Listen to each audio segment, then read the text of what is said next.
بسم الله الرحمن الرحيم الحمد لله رب العالمين والصلاة والسلام على أشرف المرسلين سيدنا محمد وعلى آله وصحبه وسلم daawadayaasha qiimaha leh waa qayb ka mid ah casharadii geometriga waxaynu halka kan casharkan oo kooban aynu ku baranaynaa saddex xagallada iyo noocyada kala duwan ay u kala baxaan waxaynu halkan ku arkaynaa sida aynu saddex xagallada ugu qaybin karno inagoo eegayna dhinacyadooda dhinacyada saddex xagalladu sida ay yihiin ama qaababka ay yihiin baynu u kala qaybinaynaa saddex xagallada saddex xagallada waxaa loo kala qaybin karaa inagoo dhinacyadeena eegayna saddex xagal aysan saddexdiisa dhinac isla ekayn waxaynu hore u soo tilmaanay saddex xagalku inuu yahay geesoole leh saddex gees kow iyo labo iyo saddex gees iyo saddex dhinac haddaba saddex xagalka saddexdiisa dhinac aysan isla ekayn waxaa la yidhaha saddex xagal isma la eka ama scalene triangle waxaa kaleeto oo jira saddex xagalka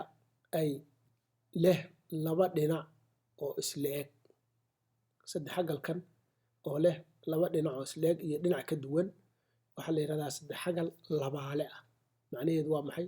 laba dhinac ayaa isla eg waxaa kaleynu soo qaadanaynaa saddex xagal ay saddexdiisa dhinacba ay isla eg yihiin waxaa la yidhahdaa equilateral triangle ama saddex xagal isla eka oo saddexdiisa dhinac ay isla eg yihiin haddaynu marka saddex xagallada qaybino waxaynu u qaybinaynaa inagoo eegaynaa dhinacyadooda qaybahan kala duwan saddex xagallo saddexda dhinacba aan isla ekayn oo ah saddex xagal isma la eka ah saddex xagal isma la eka oo saddexdiisa dhinac isla ekayn saddex xagal labaale ah oo laba dhinac oo ka mid ay isla eg yihiin iyo saddex xagal isla eka oo saddexda dhinacba ay isla eg yihiin ama equilateral ah waxaa kaleeto oo aynu saddex xagallada u qaybinaynaa inagoo eegayna xaglahooda haddii saddex xagal ka midihi ay 90 degree tahay waxaa la yidhahdaa right triangle ama saddex xagal quman waayo xagasha 90 degree waxaa la yidhahdaa xagal quman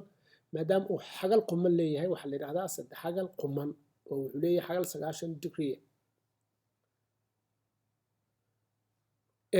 saddex xagalka xaglihiisa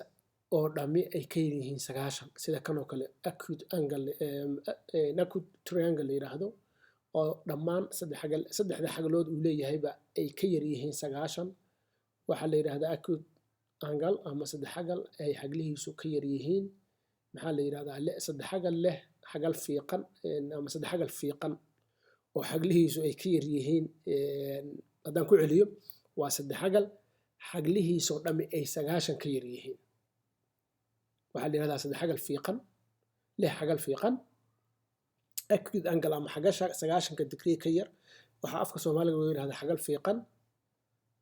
waxaa kaleeto oo jirta waxaa kaloo jira nooca saddexaad ee saddex xagallada anagoo u qaybinayna xaglahooda waa saddex xagal leh xagal ka weyn muxuu ahaa 90 sida kan oo kale oo xagashan ay 108 tahay oo ah obtuse angle leh marka waa obtuse triangle waayo wuxuu leeyahay xagal ka weyn 90 saddex xagalka noocan oo kale ah oo obtuse triangle-ka ah oo ah saddex xagal leh xagal ka weyn 90 waxaa af Soomaaliga lagu yidhahdaa saddex xagal furan ama saddex xagal leh xagal furan xagasha obtuse-ka ah ee ka weyn 90-ka afka Soomaaliga waxaa lagu yidhahdaa xagal furan marka waa saddex xagal leh xagal furan marka saddex xagallada waxaynu u kala qaybin karnaa baynu niri inagoo dhinacyadooda eegayna oo saddexdii qaybood u kala qaybina ah waxaa kaleeto aynu saddex xagallada u qaybin karnaa inaga oo xaglahooda eegayna oo u kala qaybinayna saddex xagal quman oo leh xagal 90 degree saddex xagal fiiqan oo leh saddexdiisa xagloodba ay 90 degree ka yar yihiin iyo saddex xagal furan oo maxaa la yidhahdaa leh xagal furan oo leh xagal 90 ka weyn xagal ka weyn 90 degree waxaan rajeynayaa qaybintaa inaad fahamteen intaynu cashar kale ku kulmayno wasalaamu calaykum waraxmatullahi wabarakaatu wixii commentiya wixii talo iyo tusaale ah waxaad igu soo diri kartaan emailkayga halkan ku qoran oo ah